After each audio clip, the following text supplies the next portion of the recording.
فيلم صاحبك راجل هو فيلم تونسي بوليسي كوميدي فيه مزيج بين الإثارة والضحك من خلال الشخصيتين الرئيسيتين.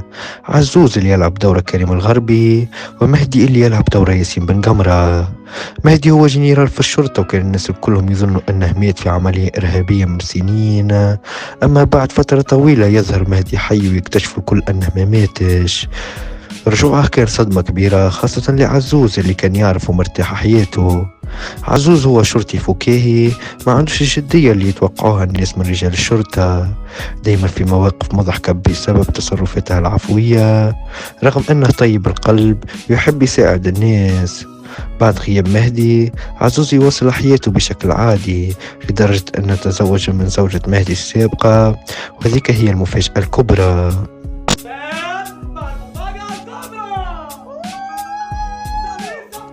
وقت يرجع مهدي بعد ما كان مفترض انه مات، يلقى عزوز متزوج من مرته.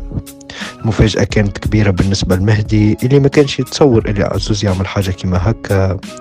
مهدي كان حس بالصدمة والغضب، وحس روحه في وضع محرج، لكن عزوز حاول يتعامل مع الموقف بطريقة فكاهية رغم أنه كان في وضعية معقدة.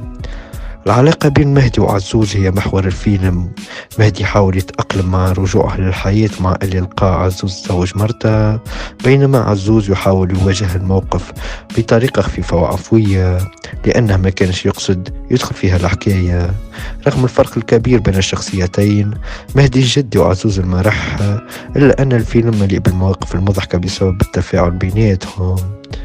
الفيلم فيه بعض الأحداث البوليسية المشوقة، لكن الكوميدية هي السمة الرئيسية.